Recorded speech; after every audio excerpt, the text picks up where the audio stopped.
That's a real nigga. Let me ask you a question. Go ahead. What do you think is your current sexual marketplace value? Currently now? Yes. Where would you rank yourself? I'm a high value man. You would say you're a high value man. I'm a high value. What makes you a high value man? Because it's not about, I want you to understand this. It's not about what you think your sexual marketplace value is. It's about what the ladies think. It's about the customers. You know what I'm saying? The consumers. The consumers. You know what I'm saying? Okay, what are they saying? Are they lining up at the door to get you? So I wouldn't necessarily. So if it's a consumer standpoint, I'd probably be like, in this day and age, I'd probably be like low market. Because, I don't have, buku amount of money to flash in videos. I don't have Dolce and Gabbana or Is that what you think women Balenciaga. want? Come on, let's be very serious here.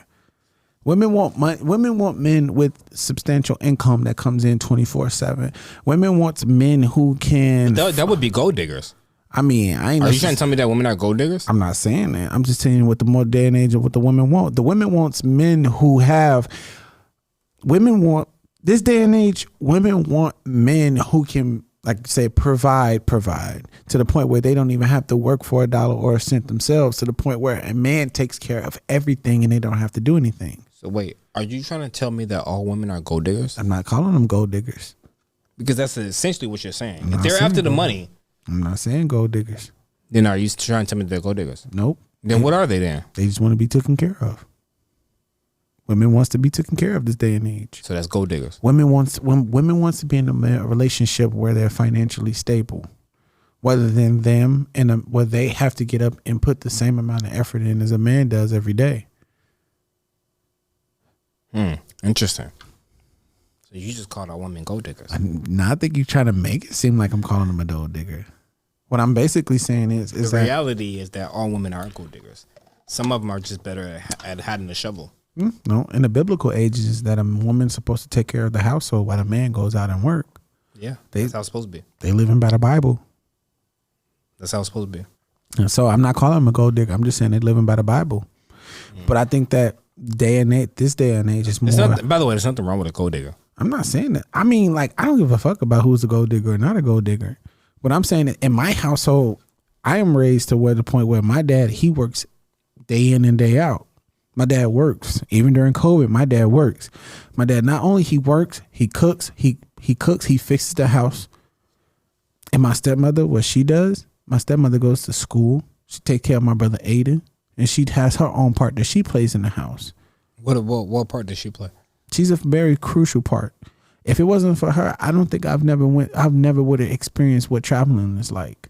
If it wasn't for her, I probably would have never experienced what the mother's love of an actual mother is like, other than my auntie. And then what if it wasn't for my dad, I wouldn't have probably understood what the financial, not even at the stand, like what the process of what a man is supposed to be like, because part about it is that a man is supposed to care and provide for his family, but also being there in the situations where that a man, he needs to step up and do what he has to do if there is problem in the household. So you're trying to tell me that you don't agree with 50-50? Not necessarily. I would say that it'd be 70-25. And the only reason why I say 70% man, 25% woman? Yeah, because I would like it in a household where it's like, I would be the person to, take care. Like, I would want to take care of the household and let her stack her money up to pay for vacations. She want to go to school? My lady go to school. She do what you could do whatever you want to. I'm giving you the option to do whatever you want to. That lazy bitch. But at the end of the day, she's stacking her money up to go on vacations and shit. No. You stacking your money up to pay for bills. What I'm saying is, I'm paying the bills in the house in order for her to stack up to us to go on vacations, to travel, to do stuff that when I do take us. Yes, for us. So she's gonna pay for it when we go on vacation. I'm just saying, like, I'm just saying in the household is that she's stacking up what I'm not paying for. Oh, okay. Why, you got something different? Now you seem like you got something different. I didn't say nothing. You know the crazy. See, you talking about me? You spilling shit. I think you the person who drunk.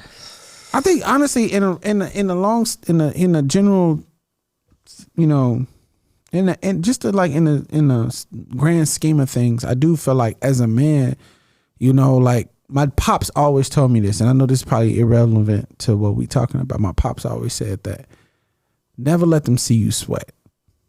Who, women? Yes, never let them see you sweat. Why not? But as a man, shouldn't you be vulnerable with them? That is very true. So why can't you let them see you sweat? Because not a lot of women can accept your sweat. Then maybe it's not the right woman. Exactly, you're right about that. But what my dad meant is that. But here's the thing though. Go ahead. Is that women are not designed that way. To see a man sweat? They're not supposed to see you sweat. Any woman on the planet. I don't know. You know what's crazy right now? I think this is becoming more of not sipping and tripping, but the Jovan show. You've been talking. What are you talking about? Yeah, you know. What do you mean the Jovan show? You've been talking. So, but no, let me ask you this question.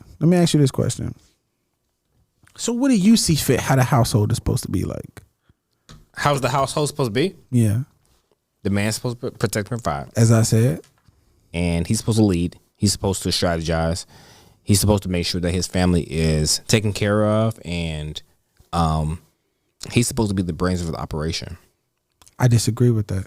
Honestly. And the woman is supposed to be the woman in the house. She's supposed to take care. She's supposed to make sure the children are taken care of. I agree with that. She's supposed to make sure that the house is taken care of, right? And the man is supposed to be out there making the money, and he's supposed to give his wife the best life that she could possibly have, stress-free. You know, all she has to worry about is being at home. That's her job. And yeah, like the man is supposed to strategize. He's supposed to lead the family. He's supposed to lead by example. He's supposed to lead by the front. And he's the quarterback. He needs to make sure that everybody knows the game plan. See, I agree with everything like that, but I think that as a man, as he is supposed to be in charge of the household, I do think that he has to take it. That's when he has to take his woman in consideration of her thoughts and ideas. Of course, I'm not saying that. I mean, you kind of said it though. No, he's supposed to take. He's supposed to listen to his wife. I mean, no, the way the way you put it, you made no. it. The thing is that the woman is the backbone of the man, right? So there is times where technically biblical version is the real. He might be perfect. He might be like completely off about something, and the woman comes along and she gives her opinion, and he'll think about it, and he'll like, okay, you know what? She actually makes perfect sense.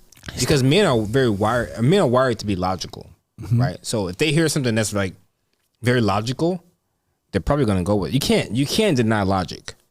You can deny feelings, but you can't deny logic. That is true. Right. And so a man will always listen to his woman, right? And whether we think they don't or not, they do. If it makes sense to us, it's gonna happen. Let me ask you this. So, as a man who has been married, what would you change in your relationship to make it that it had worked now? What would I change? Hmm? Well, first of all, a man needs to be ready to lead. He needs to be ready to. He needs to have his shit in order. Okay. You cannot lead a family if you don't have your shit in order. By the way, you do have the sunglasses of a cocaine dealer, but go ahead. What does that have to do with anything? Nothing. I'll just throw that out there. Go ahead.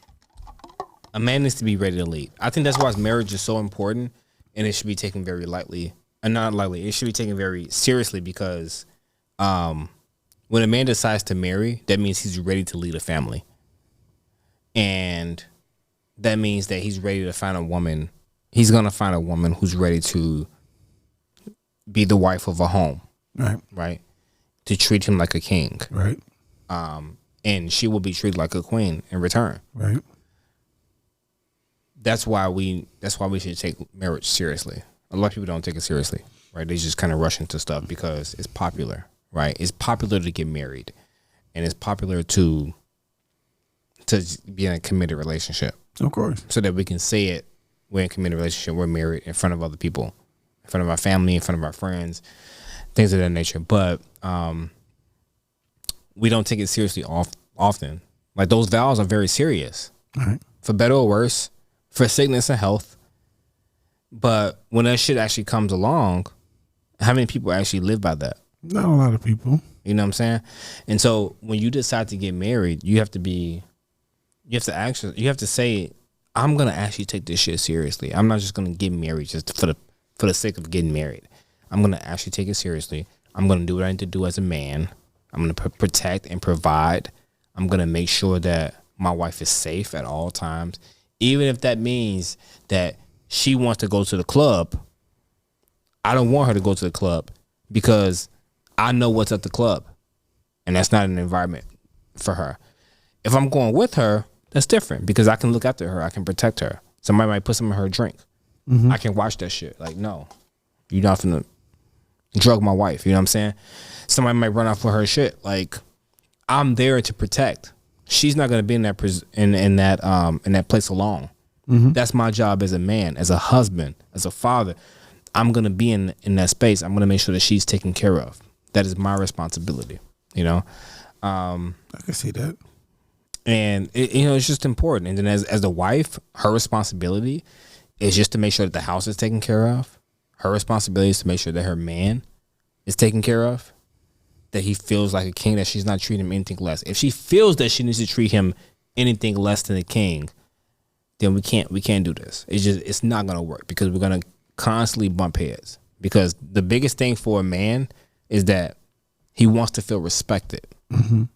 Every man wants to feel respected by his woman. In his household too. That is so powerful because women are so fucking powerful in that regard. They're so powerful. They have the ability to tear a man down with their words, and they have the ability to build a man up with their words. I can see that too. If my woman is telling me, you are a fucking king, you are the man, I love you with all my heart, there's nobody on a planet like you, oh my God, that man is like walking on fucking like water. Like you know what I'm saying? Shit. Yeah, I feel like. If she tells that man that you are worthless, you're a piece of shit, that man is like, you might as well be dead. But when they come in, now would that like circle back to what I was talking about self-love? If you love yourself, then whatever she says or she don't have to say, whatever she says to you wouldn't really affect yourself if you know you love yourself that much to not give a fuck about what she says. Because you know what you provide, you know what you do. If you're doing what you're supposed to do, she wouldn't say it. But there's a lot of women who don't appreciate a man who already is doing what he's doing. But she will cause problems because she has personal traumas. I disagree. I think when do we ever disagree? When do we ever agree?